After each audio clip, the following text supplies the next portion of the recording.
Welcome back to The Gathering. Speaking of which, who's better at gathering souls than the Grim Reaper herself? Yes, you heard it right, herself. Today, we're going to be doing a review on Death herself, Lady Death. Stay tuned. Just before you left for a second, nobody ever goes in, and nobody ever comes out. This was actually one of my very first statues, probably actually my second statue I ever ordered from Sideshow. Now, I was new to collecting at the time, obviously, and when I saw this, you gotta remember, I had no idea statues like this even existed. So when I went onto Sideshow's website and I saw all these different statues, but I saw Lady Death, I was like, what? Like, holy crap, there's actually a statue of Lady Death?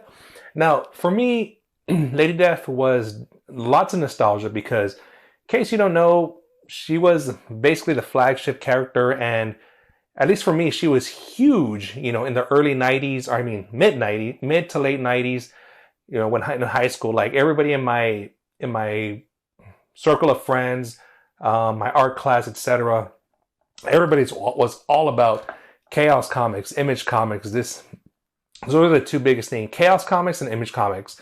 But yeah, Lady Death here was definitely the biggest one, and I had a lot of friends who were also artists that were also drawing tons of pictures of Lady Death, and couldn't go anywhere in my high school without talking about Lady Death, etc.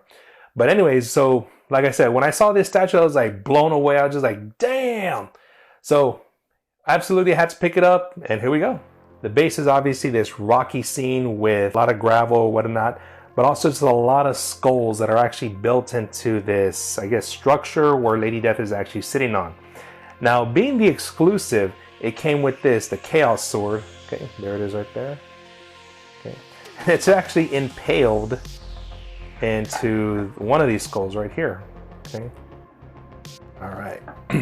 Now, I got very lucky because, again, I was new to collecting, guys, and this being the exclusive, I had no idea what the exclusive, non-exclusive, or collector's edition, as they call it now, what it was. So when I picked this up, I saw that it was the exclusive. I was like, what the heck is that? There's definitely a lot of texture work to this base here. Also the rock, the gravel, you can see all that texture. And the skulls here, you can see the texture of the skulls. Obviously they're not new skulls. They're all kind of the same color, which is, I guess, my only, gripe about the base here. I just wish the skulls would have been white to really kind of make that pop out. Different colors, maybe even some blood on them, whatever, because that's what Lady Death is all about. So moving up to Lady Death herself.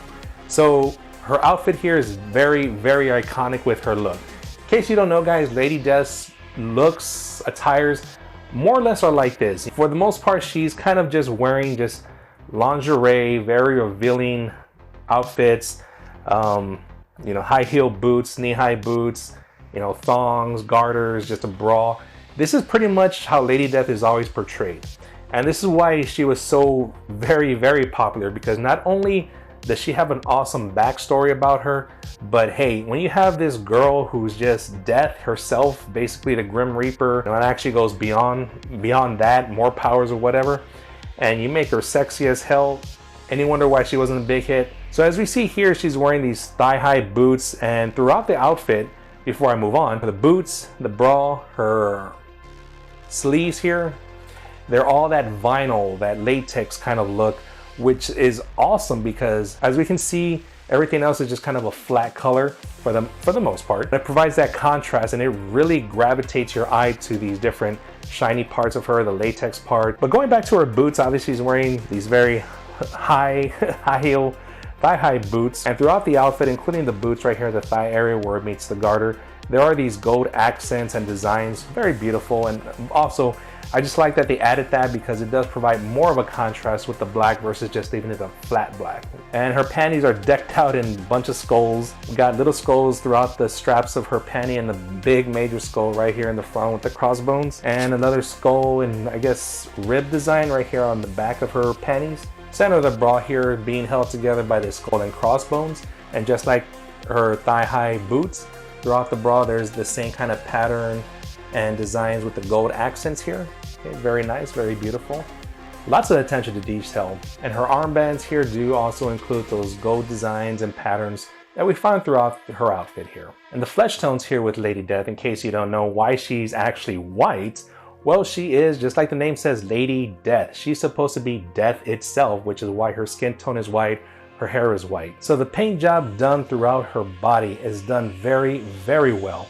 What I mean by that is that they definitely have a lot of highlights of shadows and shadings of blues and grays to really accent those parts of her body. For example, her abs, you can really see the definition of her abs. Also right here, her ribs, to show that yes, she is muscular, but she is slender, very athletic kind of type of body here. And then moving up to her portrait, as we can see, she's dead. Obviously, there's a reason why she has no pupil. But yes, the portrait does look very sexy. You see all of this, and she's smirking at you, kind of like, hey, I know you want this.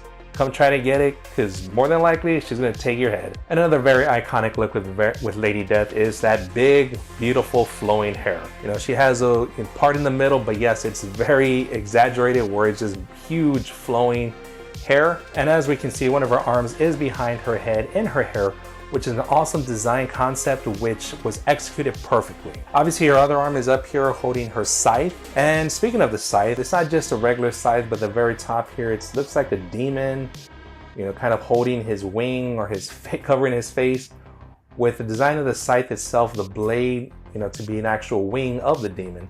The good thing I like about this is that it's not just stationary, you can actually move it however you want, depending on where you're gonna put her, where you're gonna pose her. So this thing does move around. Kind of a headache to get through. It looks simple, but actually it's not. And the overall design, pose, and execution of the statue is just outstanding. As we can see here, she's standing on this rock base with her arms behind her back with the side, one leg up, one leg down. Obviously it's not a museum pose, but it's very sexy, just standing there, very iconic. And this statue does do justice for Lady Death. So that's my review on Lady Death here. Leave your comments down below. Let me know what you think about this statue. Don't forget to like, comment, subscribe, and as always, collect what makes you happy.